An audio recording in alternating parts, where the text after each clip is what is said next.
আজ ছিল প্রিয়াংশুবাবুর মুখে ভাতের অনুষ্ঠান, আর অনুষ্ঠানটা হয়েছিল বজবজে আখড়াতে। বেলা তখন 12:30। আমি গাড়ি নিয়ে বের হয়ে পড়েছিলাম অনুষ্ঠান বাড়ির উদ্দেশ্যে, আর 2টো নাগাদ পৌঁছেও গেছিলাম। অনুষ্ঠানটা হয়েছিল এই অদ্রিজা ভবনে।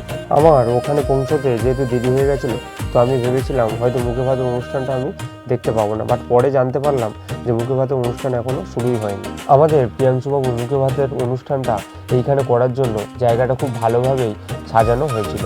যেহেতু মুখে ভাতের অনুষ্ঠানটা হতে একটু দেরি ছিল, তো আমি উপরের ফ্লোরে উঠে দেখি যে অলরেডি খাওয়া দাওয়ার প্রোগ্রাম কিন্তু শুরু হয়ে গেছে। কিছুক্ষণ অপেক্ষা করার পর শুরু হয় আমাদের প্রিয়াংশুবাবুর মুখে ভাতের অনুষ্ঠান। নিয়ম অনুসারে প্রিয়াংশুবাবুর মামা প্রথমে প্রিয়াংশুবাবুকে মুখে ভাতটা দেয়।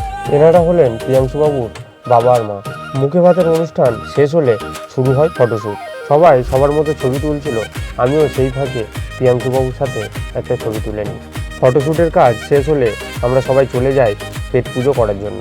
আমি তো জমিয়েই খাওয়া দাওয়া করি, যেহেতু ভাইপোর মুখে ভাত বলে কথা। খাওয়া দাওয়া শেষ করে যখন নিচে আসলাম, নিচে এসে দেখি ছেলের দিদারা অলরেডি নাচতে শুরু করেছে। বন্ধুরা, তোমরা সবাই প্রিয়াংশুকে আশীর্বাদ করো, ও যেন মানুষের মতো মানুষ হয়।